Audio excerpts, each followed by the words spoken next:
Leviticus Chapter 14, Cleansing of Skin Diseases.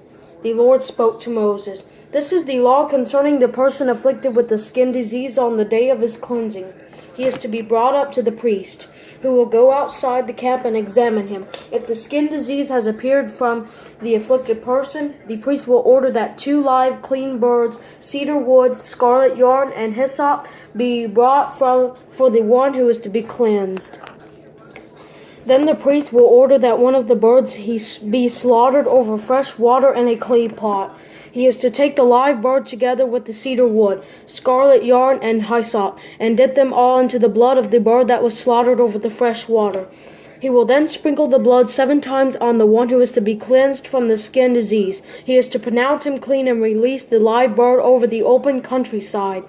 The one who is to be cleansed must wash his clothes, shave off all his hair, and bathe with water. He is clean. Afterward he may enter the camp, but he must remain outside his tent for 7 days. He is to shave off all his hair again on the 7th day, his head, his beard, his eyebrows, and the rest of his hair. He is to wash his clothes and bathe himself with water. He is clean.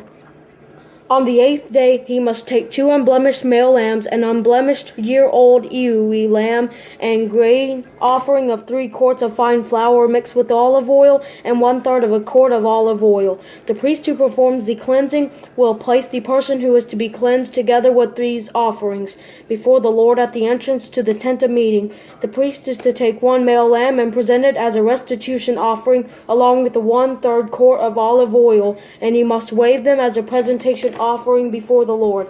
He is to slaughter the male lamb at the place in the sanctuary area where the sin offering and burnt offering are slaughtered. For like the sin offering, the restitution offering belongs to the priest. It is especially holy. The priest is to take some of the blood from the restitution offering and put it on the lobe of the right ear of the one to be cleansed, on the thumb of his right hand, and on the big toe of his right foot. Then the priest will take some of the 1/3 quart of olive oil and pour it into his left palm. The priest will dip his right finger into the oil in his left palm and sprinkle some of the oil with his finger 7 times before the Lord. From the oil remaining in his palm, the priest will put some of the lobe of the right ear on the one to be cleansed, on the thumb of his right hand, and on the big toe of his right foot, on top of the blood of the restitution offering.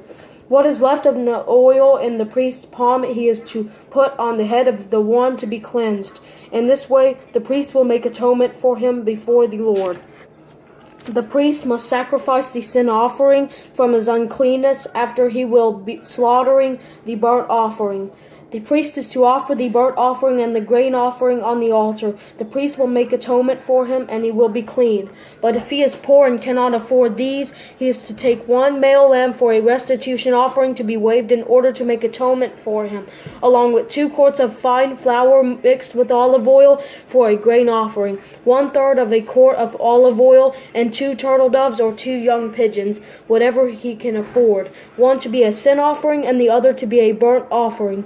On the 8th day he is to bring these things for his cleansing to the priest at the entrance to the tent of meeting before the Lord.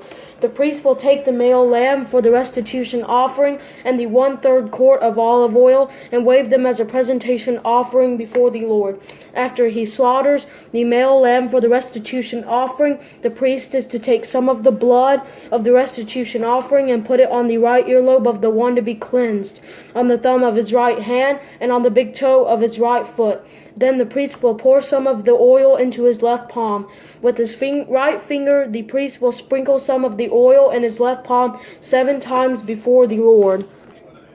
The priest will also put some of the oil in his palm on the right earlobe of the one to be cleansed, on the thumb of his right hand, and on the big toe of his right foot, on the same place as the blood of the restitution offering. What is left of the oil in the priest's palm he is to put on the head of the one to be cleansed to make atonement for him before the Lord. He must then sacrifice 1 type of what he can afford, either the turtle doves or young pigeons, one as a sin offering and the other as a burnt offering, sacrificing what he can afford together with the grain offering. In this way the priest will make atonement before the Lord for the one to be cleansed.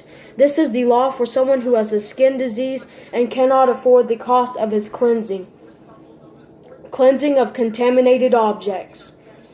The Lord spoke to Moses and Aaron, "When you enter the land of Canaan that I am giving you as a possession, and I place a mildew contamination in the house and the land you possess, the owner of the house is to come and tell the priest, 'Something like mildew contamination has appeared in my house.' The priest must order them to clear the house before he enters to examine the contamination, so that nothing in the house becomes unclean. Afterward, the priest will come to examine the house. He will examine it, and if the contamination in the walls of the house consists of green or red indentations that appear to be beneath the surface of the wall, the priest is to go outside the house to its doorway and quarantine the house for 7 days.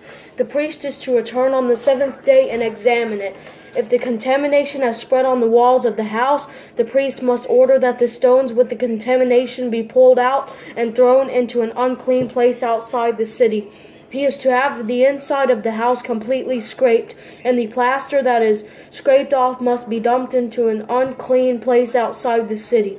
Then they must take different stones to replace the former ones and take additional plaster to replaster the house.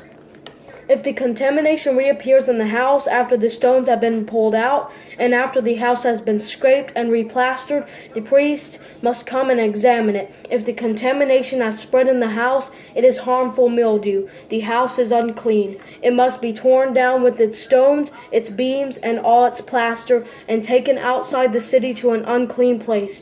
Whoever enters the house during any of the days the priest quarantines, it will be unclean until evening. Whoever lies down in the house is to wash his clothes, and whoever eats in it is to wash his clothes. But when the priest comes and examines it, if the contamination has not spread in the house after it was replastered, he is to pronounce the house clean because the contamination has disappeared. He is to take 2 birds, cedar wood, scarlet yarn, and hyssop to purify the house, and he is to slaughter one of the birds over a clay pot containing fresh water. He will take the cedar wood, the hyssop, the scarlet yarn, and the live bird, dip them in the blood of the slaughtered bird and the fresh water, and sprinkle the house 7 times. He will purify the house with the blood of the bird, the fresh water, the live bird, the cedar wood, the hyssop, and the scarlet yarn. Then he is to release the live bird into the open countryside outside the city. In this way, he will make atonement for the house, and it will be clean. This is the law for any skin disease or mildew, for a scaly outbreak, for mildew in clothing or on a house, and for a swelling scab or spot, to determine when something is unclean or clean. This is the law regarding skin disease and mildew.